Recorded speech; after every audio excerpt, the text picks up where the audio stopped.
योगी ने ईद पर ही कर दिया बहुत बड़ा खेल। शाइस्ता के ऊपर मंडराने लगे हेलीकॉप्टर, बोली अल्लाह के लिए आज जाने दो। गुड्डू मुस्लिम ने बता दिया शाइस्ता परवीन का पता। क्या गुड्डू बन गया है पुलिस का खबरी? गुड्डू ही खत्म करेगा अतीक का साम्राज्य। योगी ने ईद के मौके पर हिंदुओं को दिया तोहफा। योगी सरकार का बहुत बड़ा ऐलान। उत्तर प्रदेश के माफियाओं में मच गया घमासान। इधर मुस्लिम ईद मनाने में जुटे हुए थे और उधर योगी आदित्यनाथ ने ऐसा फैसला ले लिया जिसके बाद हिंदुओं ने कहा अब हमारे लिए आज दिवाली हो गई।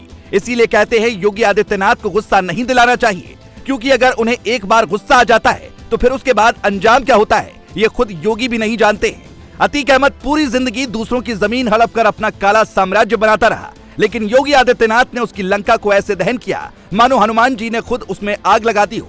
अतीक अहमद ने कभी सपने में भी नहीं सोचा होगा कि उसके साथ ऐसा हो सकता है। उसकी सबसे बड़ी वजह यह है कि अतीक अहमद के साथ पिछली सरकारें कदम से कदम मिलाकर चलती थी और अतीक का पक्ष लिया जाता था। पुलिस से लेकर बड़े बड़े अधिकारी भी अतीक अहमद से पंगा नहीं लेते थे, लेकिन 2017 के बाद से खेल बदलता चला गया और अतीक अहमद का बुरा दिन भी शुरू हो गया। आज अतीक अहमद मर चुका है और उसका बेटा असद भी इस दुनिया में नहीं है, जबकि पत्नी शाइस्ता परवीन गली गली में भागी फिर रही है। सूत्रों की माने तो वो कौशाम्बी में छुपी हुई हो सकती है। दावा किया जा रहा है कि शाइस्ता परवीन दुबई जाना चाहती है ताकि किसी भी तरह से उसकी जान बच जाए, लेकिन दुबई जाने के लिए उसे नेपाल के रास्ते से निकलना होगा। पर वहां पर तो सुरक्षा पहले ही सरकार ने चाक चौबंद कर दी है और हर संदिग्ध औरत की जांच भी हो रही है। यानी शाइस्ता परवीन के लिए देश छोड़कर भागना नामुमकिन हो जाएगा। उसके पास केवल एक ही रास्ता बचा है कि वो जल्द से जल्द पुलिस के आगे सरेंडर करके अपनी जान बचा ले। लेकिन बात केवल शाइस्ता परवीन की नहीं है, बल्कि कभी अतीक अहमद का दाया हाथ कहे जाने वाला गुड्डू मुस्लिम भी फरार है। गुड्डू मुस्लिम को पकड़ने के लिए पुलिस ने पूरी ताकत झोंक रखी है, लेकिन इसके बावजूद अब तक उसका कोई सुराग हाथ नहीं आया।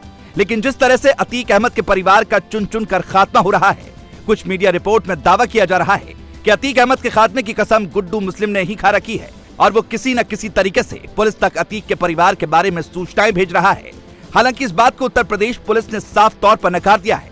यानी अंदर ही अंदर बहुत कुछ बड़ा खेल हो रहा है, क्योंकि गुड्डू मुस्लिम कोई ऐसा वैसा बदमाश नहीं है, बल्कि उसने कई माफियाओं के साथ काम किया है और अतीक अहमद के पूरे साम्राज्य की जिम्मेदारी भी इसके ही कंधे पर थी।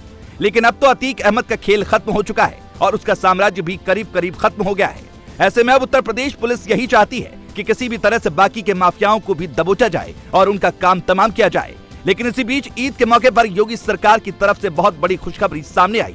आज तक में छपी एक रिपोर्ट के मुताबिक योगी आदित्यनाथ सरकार इस बात पर विचार कर रही है कि अतीक अहमद और उसके भाई अशरफ ने जिन लोगों की जमीनों पर कब्जा किया उन्हें वापस लोगों को दिलवाया जाए, क्योंकि अब अतीक अहमद मारा जा चुका है। ऐसे में कई लोग पुलिस के पास पहुंचकर अपनी जमीन के बारे में उससे शिकायत कर रहे हैं, क्योंकि जब तक अतीक इस दुनिया में था तब तक उसका खौफ बरकरार था और कोई भी आदमी उसके खिलाफ बोलने की हिम्मत नहीं जुटा पाता था। बताया जाता है कि अपने खौफ का साम्राज्य अतीक अहमद जेल से भी चला रहा था। दावा है कि इसके लिए अतीक के बेटे असद ने एक व्हाट्सएप ग्रुप बनाया था जिसमें अतीक की दहशत की कहानियां डाली जाती थी। लेकिन अब क्योंकि अतीक अहमद इस दुनिया में नहीं रहा तो उसकी दहशत भी खत्म हो गई और लोग अपनी जमीन वापस पाना चाहते हैं, इसीलिए पुलिस के पास पहुंच रहे हैं।